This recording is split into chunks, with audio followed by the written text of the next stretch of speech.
പടം തുടങ്ങി നമ്മളെ ചിരിപ്പിച്ച് ചിന്തിപ്പിച്ച് മനസ്സ് നിറഞ്ഞ് നമ്മൾ തിയേറ്ററിൽ വിടുമ്പോൾ നമ്മളെ കൂടെ ഒരാള് വരും. സർവമായ കണ്ട ഏതൊരു പ്രേക്ഷകരുടെയും ഉള്ളില് ഇതുപോലൊരു അനുഭവം ഉണ്ടാവും. ഈ സിനിമയിലെ ദലൂലു എന്ന് പറയുന്ന ക്യാരക്ടർ ചെയ്ത റിയ ഷിബു, ആ കുട്ടി ആ ക്യാരക്ടറിനെ ഡെലിവറി ചെയ്തിട്ടുള്ളതാണെങ്കിലും ആ കുട്ടിയുടെ സ്മൈല്, ആ കുട്ടിയുടെ ഇമോഷണൽ കണക്ഷനൊക്കെ നമുക്ക് ഭയങ്കരമായിട്ട് നമ്മുടെ ഉള്ളിൽ പതിയും. സർവമായം എന്ന് പറയുന്ന സിനിമയിൽ എന്നെ ഏറ്റവും കൂടുതൽ ആകർഷിച്ച ഒരു സംഭവം അവർ ചെയ്ത ആ ക്യാരക്ടറാണ്. ഗംഭീരമായിട്ടുള്ള ഒരു സിനിമ. അത് എത്ര മനോഹരമായിട്ടാണ് ആ സിനിമ എഴുതി വെച്ചിട്ടുള്ളത്, എത്ര മനോഹരമായിട്ടാണ് അതിൽ അഭിനയിച്ചിട്ടുള്ള ആളുകളുടെ അവരുടെ പെർഫോമൻസ്, എത്ര മനോഹരമായിട്ടാണ് അതിന്റെ പാട്ടുകള്, നല്ല വിഷ്വല്. നമ്മൾ ഒരുപാട് കാലം കഴിഞ്ഞാലും ഈ സിനിമ ചർച്ച ചെയ്യപ്പെടും, നമുക്ക് ഭയങ്കര റിപ്പീറ്റായിട്ട് കാണാൻ തോന്നുന്ന ഒരു സിനിമയായിട്ട് വരും.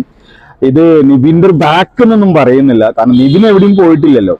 നിവിൻ പോളി എന്ന് പറയുന്ന ആക്ടർ പ്രൂവ് ചെയ്തിട്ടുള്ള ആക്ടറാണ്. മാത്രമല്ല അവരൊരു പുതിയ ജോണർ തേടിപ്പോയപ്പോൾ ഉണ്ടായ ഒരു നഷ്ടം മാത്രമാണ്. അദ്ദേഹത്തിന്റെ കംഫർട്ട് സോണ് എന്ന് പറയുന്നതിനേക്കാളും അപ്പുറം ഇത് നിവിന് മാത്രം പറ്റുന്ന ഒരു ഹ്യൂമറും ശൈലി ആണെന്ന് പറയാനാണ് എനിക്കിഷ്ടം.